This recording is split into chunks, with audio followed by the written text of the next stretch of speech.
কেন্দ্রের বিজেপি সরকার আদৌ কি তৃণমূল সরকারকে, এ রাজ্যে তৃণমূল সরকারকে সরাতে চায়? কোথাও গিয়ে বিজেপি এবং তৃণমূলের মধ্যে কি আন্ডারস্ট্যান্ডিং রয়েছে? কেন্দ্রীয় তদন্তকারী সংস্থাগুলো কি করছে? ঝুরি ঝুরি অভিযোগ রয়েছে তৃণমূলের একাধিক নেতার বিরুদ্ধে, কিন্তু তেমন কোনো পদক্ষেপ তো হয় না। না না, এই কথাগুলো আমি বা বাম কংগ্রেসের কোনো নেতা বলছেন না, এই কথাগুলো বলছেন খোদ বিজেপিরই একজন সাংসদ। তিনি আর কেউ নন, তিনি অভিজিৎ গঙ্গোপাধ্যায়। একটি চ্যানেলে তিনি ইন্টারভিউ দিতে গিয়ে তিনি এই ধরনের প্রশ্ন তুলে দিয়েছেন, যা নিয়ে বিতর্ক দানা বেঁধেছে। অভিজিৎ গঙ্গোপাধ্যায় তিনি একটা সময় হাইকোর্টের বিচারপতি ছিলেন। এসএসসি মামলার ক্ষেত্রে রাজ্য সরকারকে বেগ দিয়েছেন বেশ কিছুটা।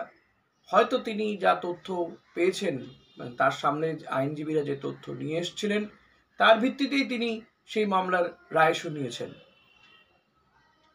কিন্তু সেই অভিজিৎ গঙ্গোপাধ্যায় এবার উল্টে তার দলকে বেগ দিচ্ছেন।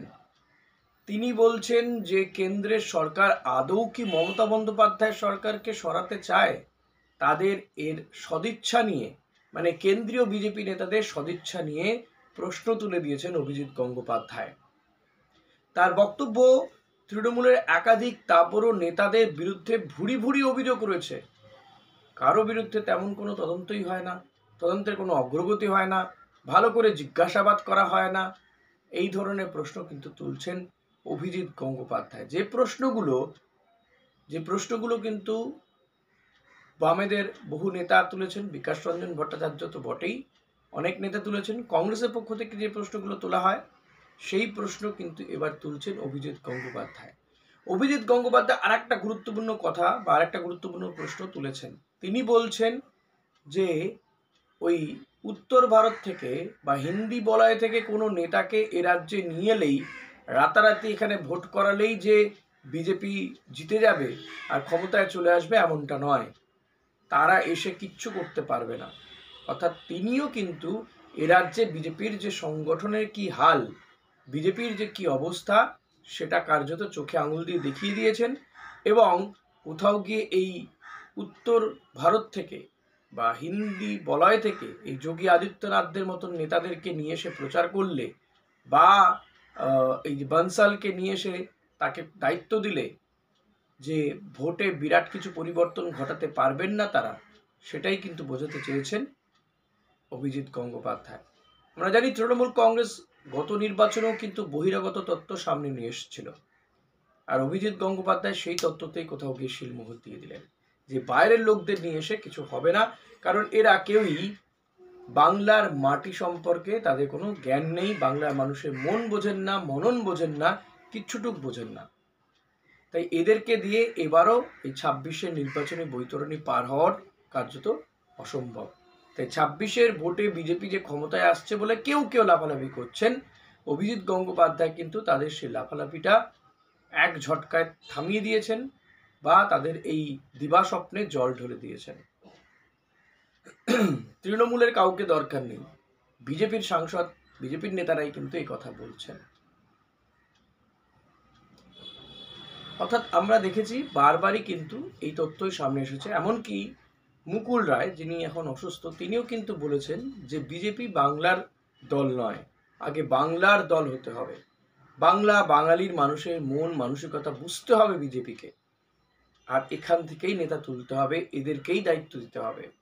উল্টে কি হয় যে বিজেপি একটা যেহেতু সর্বভারতীয় দল, হিন্দি বলায় রাজনীতি মূলত তাদের, তো তারা সেখান থেকে এখানে মানুষের ওপরে ছড়ি ঘোরাতে চায়, সেখানকার তাদের যে যা আমদানি করেছেন তারা, সেগুলো এখানকার মানুষের ওপরে চাপিয়ে দিতে চান।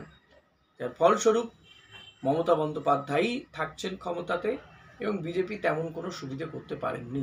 কিছুটা করতে পেরেছিলেন কিন্তু দিলীপ ঘোষ, যে কারণেই বিজেপি এই নির্বাচনে, আগের ইলেকশনে মানে বিধানসভা নির্বাচনে, 21-এর নির্বাচনে বিজেপি 77টা আসন পেয়েছিল। তার আগে লোকসভা নির্বাচনে 18টা সাংসদ দিতে পেরেছিলেন, কারণ দিলীপ ঘোষ তিনি যে মমতা বন্দ্যোপাধ্যায়ের চোখে চোখ রেখে কথা বলতেন, এবং তিনি একটা কোথাও গিয়ে বিজেপি নেতাকর্মীদের ভরসার জায়গা হয়ে উঠেছিলেন। সেটা এখনকার নেতারা কেউ দিতে পারছেন না। এই তো কিছুদিন আগেই আমরা দেখলাম, গত পরশু দিনই সুকান্ত মজুমদার শুভেন্দু অধিকারী মানে গভীর রাতে গিয়ে মিটিং করছেন। যে সুকান্ত মজুমদার শুভেন্দু অধিকারীকে কার্যত মানে দেখতেই পারতেন না, শুভেন্দু অধিকারী সুকান্ত মজুমদার মিটিং ডাকলে যেতেন না, যখন রাজ্য সভাপতি ছিলেন সুকান্ত মজুমদার, সেই সুকান্ত আর শুভেন্দু মিটিং করছেন গভীর রাতে। কেন গভীর রাতে মিটিং করার কি দরকার, যখন কিনা শ্রমিক ভট্টাচার্য দিল্লিতে রয়েছেন? কোথাও গিয়ে কি তাহলে শ্রমিক ভট্টাচার্যের আড়ালে তার বিরুদ্ধে একটা জোট তৈরি হচ্ছে, ষড়যন্ত্র হচ্ছে? কারণ শ্রমিক ভট্টাচার্য, দিলীপ ঘোষ, রাহুল সিনহার মতন পুরনো নেতাদেরকে তিনি দলের মূল স্রোতে ফেরাতে চাইছেন, বিভিন্ন কমিটিতে রাখতে চাইছেন।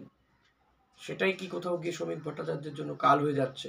যে কারণেই তলে তলে শ্রমিক বিরোধী একটা হাওয়া বইয়ে দিতে চাইছেন শুভেন্দু সুকান্ত।